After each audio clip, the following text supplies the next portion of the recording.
ESBI model वो चीज़ है जिससे आपको क्लैरिटी होती है आप कहाँ पर है और आपको कहाँ पर जाना चाहिए लाइफ में। हेलो दोस्तों, आज हम इस वीडियो में बात करने वाले हैं ESBI मॉडल के बारे में।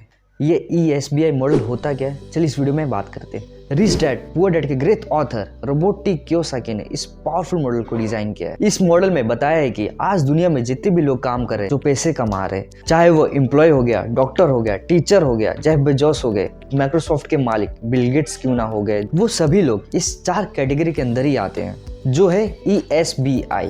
E मीन्स होता है employee, S means self employed, B means business owner, I means investor. Employee वो होता है जो दूसरे के लिए काम करता है। एग्जाम्पल, एक एम्प्लॉय रोज 8 घंटे काम करता है और महीने के आखिर में उसको एक फिक्स्ड सैलरी मिलती है। वो अपना समय टाइम सेल करता है जिससे उसकी इनकम जनरेट होती है। एग्जाम्पल इसके अंदर आते हैं जैसे टीचर हो गया, CA हो गया, वर्कर्स हो गए, इंजीनियर हो गया, बैंक मैनेजर हो गया।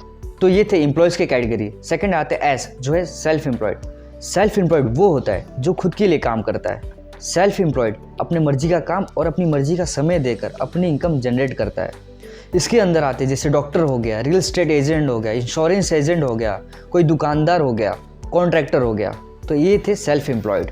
अब आते I कैटेगरी, जो है इन्वेस्टर। इन्वेस्टर वो होता है जो अपने पैसे से पैसा बनाता है। एग्जाम्पल, 1 करोड़ है आपके खाते में और आपने सिर्फ उसकी FD करा ली और 6% रिटर्न के हिसाब से 6 लाख रुपए आपके हर साल आपके अकाउंट में फ्री में जोड़ते हैं। तो आप समझ पाएंगे इन्वेस्टर किस तरीके से अपनी इनकम जनरेट करते हैं इन्वेस्टमेंट्स के थ्रू। इन्वेस्टमेंट्स के बहुत सारे ऑप्शन हैं, जैसे स्टॉक हो गया, बॉन्ड्स हो गए, म्यूचुअल फंड हो गए, रियल एस्टेट हो गया और गोल्ड में इन्वेस्टमेंट्स हो गए। तो ये था इन्वेस्टर्स कैटेगरी। अब आते हैं B कैटेगरी, जो है बिजनेस ऑनर। बिजनेस ऑनर वो होता है जिसने अपनी एक ऑटोमेटेड सिस्टम क्रिएट की हो, अपनी एक ऑर्गेनाइजेशन बिल्ड की हो, जिससे उसको काम नहीं करना पड़ता, उसके लिए उसके एम्प्लॉयर्स काम करते हैं। एग्जाम्पल, एक आदमी एक समय पे 8 घंटे काम कर सकता है। मान लीजिए उसके पास है 20 एम्प्लॉयज़, मतलब 20 × 8 ये हो गए 160 घंटे। मतलब 160 घंटे का काम उसके लिए रोज होता है। 160 घंटे का काम उसको रिजल्ट क्रिएट करके देती है, जिससे बिजनेस ऑनर की इनकम जनरेट होती है। बिजनेस ऑनर का ज़्यादातर काम ऑपरेशनल मैनेजमेंट और डिसीजन मेकिंग रहता है। तो ये था ESBI।